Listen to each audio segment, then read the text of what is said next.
যারা এইগুলো প্রশ্ন করেন, প্রশ্ন করার আগে একটু ভেবে দেখেন। আমরা আসলে অনেস্টলি আমরা সিক অ্যান্ড টায়ার্ড হয়ে যাচ্ছি আপনাদের এই সমস্ত এই কোশ্চেন শুনে। চিফ অ্যাডভাইজার যখন শেখ হাসিনার 15.5 বছর ওনাকে যে নির্মমভাবে হ্যারেস করা হয়েছে, তার গ্রামীণ ব্যাংকে উনি প্রতিষ্ঠিত প্রতিষ্ঠান, সেখান থেকে ওনাকে জোর করে সরিয়ে দেওয়া হয়েছে, তার নামে অপপ্রচার করা হয়েছে, তাকে শেষে এসে প্রায় 200টা কেস দেওয়া হয়েছে। তখন কি উনি বিদেশে গিয়েছেন?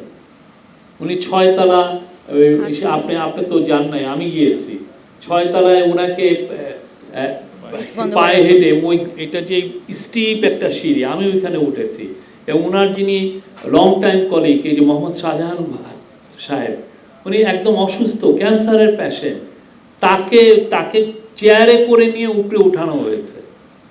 তো এই তখন কি ওনারা বিদেশে গিয়েছেন?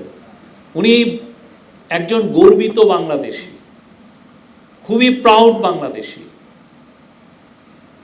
যারা এগুলো প্রশ্ন করেন, প্রশ্ন করার আগে একটু ভেবে দেখেন আপনি কি প্রশ্নটা করছেন।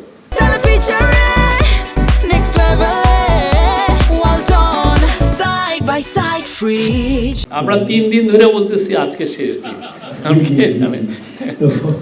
ওনার ডিকশনারিতে আসলে রিটায়ারমেন্ট বলে কিছু নাই।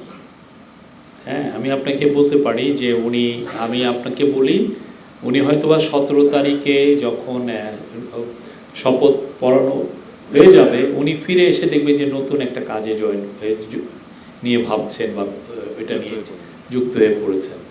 তো উনি আগের যে কাজগুলো উনি করতেন সেগুলোই তো থাকবে। উনি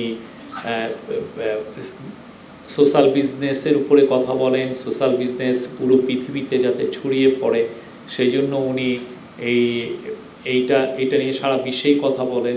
উনি মাইক্রো ক্রেডিটের বলেন, তারপরে হচ্ছে তার 3.0 ভিশনের বিষয় আছে, সেগুলো নিয়ে কথা বলেন। এবং পুরো ওনার লাইফটা ডেডিকেটেড ছিল হচ্ছে পোভার্টিকে কীভাবে ইরাডিকেট করা যায়, সেই কাজটা উনি এখন পর্যন্ত করছেন, আগামী দিনগুলোতে উনি করবেন। এছাড়া ওনার এনভায়রনমেন্ট একটা বড় ইস্যু, সেই বিষয়ে যাতে নেট জিরো কার্বন এমিশন আমরা যেতে পারি, কেন পৃথিবীকে তো বাঁচাতে হবে।